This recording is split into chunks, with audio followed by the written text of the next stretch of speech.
Selamat sore Ibu. Perkenalkan, nama saya Jessica Sipahutar, NIM 0320210071, Prodi Nurse 1B, Stikes Santa Elizabeth Medan. Di video ini saya akan menjelaskan tentang anatomi fisiologi sistem pencernaan.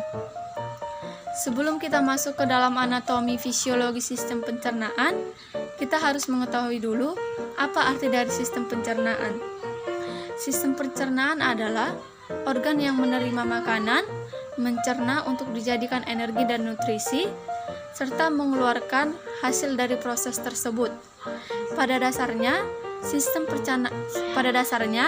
sistem pencernaan pada manusia dimulai dari mulut atau oris sampai ke anus dalam manusia terbagi menjadi 3 bagian. Yang pertama adalah proses penghancuran makanan. Proses penghancuran makanan ini dimulai dari mulut sampai ke lambung. Yang kedua adalah proses penyerapan sari-sari makanan. Proses penyerapan sari-sari makanan ini terjadi di anus. Yang ketiga adalah proses pembuangan sisa makanan melalui anus.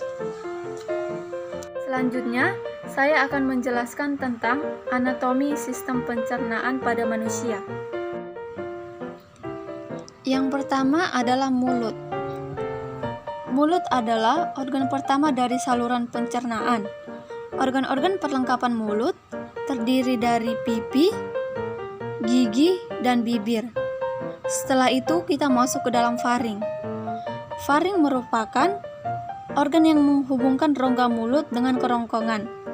Panjangnya faring ini kira-kira sekitar 12 cm. Faring ini terbagi menjadi 3, yaitu nasofaring, orofaring, dan laryngofaring.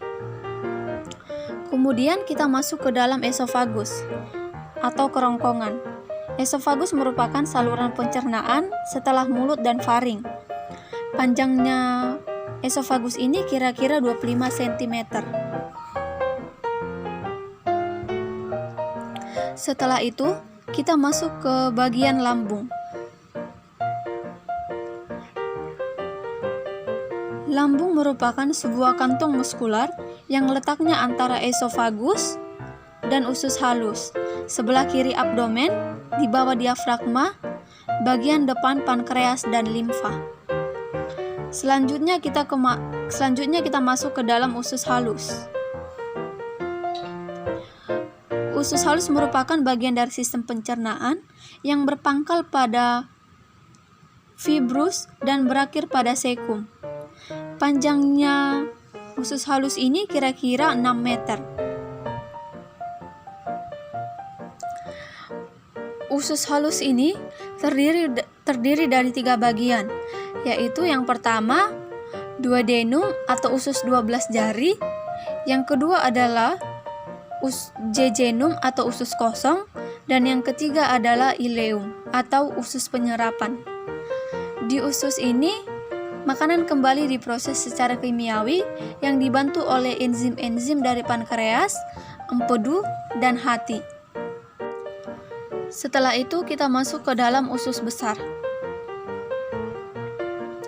Usus besar merupakan saluran pencernaan berupa usus berpenampung luas dengan panjang kira-kira 1,5 sampai 1,7 meter dan penampangnya 5 cm. Kemudian kita masuk ke dalam rektum dan anus. Rektum merupakan lanjutan dari kolon sigmoid yang menghubungkan intestinum mayor dengan anus sepanjang 12 cm. Dimulai dari pertengahan sakrum dan berakhir pada anus. Selanjutnya, saya akan menjelaskan tentang fisiologi sistem pencernaan pada manusia. Makanan pertama kali masuk melalui mulut. Di dalamnya terjadi proses pencernaan kimiawi dan mekanik. Proses mekanik ini dilakukan oleh gigi, sedangkan proses pencernaan kimiawi dibantu oleh sekelompok enzim-enzim seperti amilase, phthalate, dan maltase. Enzim-enzim ini dapat membantu melumatkan makanan sehingga mudah diolah nantinya. Setelah lumat, lidah akan mendorong makanan untuk masuk ke tujuan selanjutnya, yaitu tenggorokan. Tenggorokan ini merupakan jalan yang digunakan makanan menuju esofagus atau kerongkongan. Saat makanan yang sudah hancur masuk ke dalam tenggorokan, ada dua kemungkinan yang terjadi. Yang pertama, makanan melewati jalur yang tepat, dan kemungkinan yang kedua, makanan melewati jalur yang tidak tepat. Di kemungkinan kedua inilah kita sering merasakan tersedak. Kemudian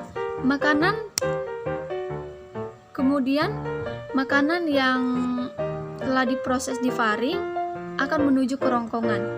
Di kerongkongan ini terdapat gerakan peristaltik atau seperti meremas-remas. Kemudian mendorong makanan menuju lambung.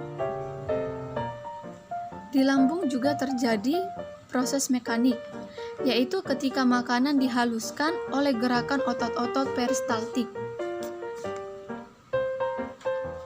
Kemudian, makanan yang sudah diproses di lambung menuju usus halus. Usus halus ini terdiri dari 3 bagian. Yang pertama, duodenum atau usus 12 jari. Yang kedua adalah jejunum atau usus kosong. Yang ketiga adalah ileum atau usus penyerapan. Di usus ini kembali diproses secara kimiawi yang dibantu oleh enzim-enzim dari pankreas, empedu, dan hati. Setelah nutrisi diserap oleh usus halus, sisa-sisa makanan mengalami pembusukan di usus besar.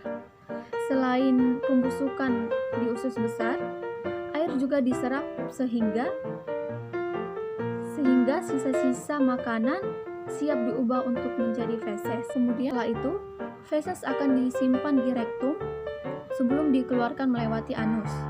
Di rektum, sensor di sana akan mengirimkan sinyal kepada otak untuk menentukan apakah feses perlu dikeluarkan atau tidak. Kemudian, feses yang siap dibuang akan dikeluarkan melalui anus. Otot anus ini berfungsi untuk menahan dan menjaga feses agar tidak keluar dari rektum sebelum saatnya. Sekian penjelasan dari saya. Terima kasih.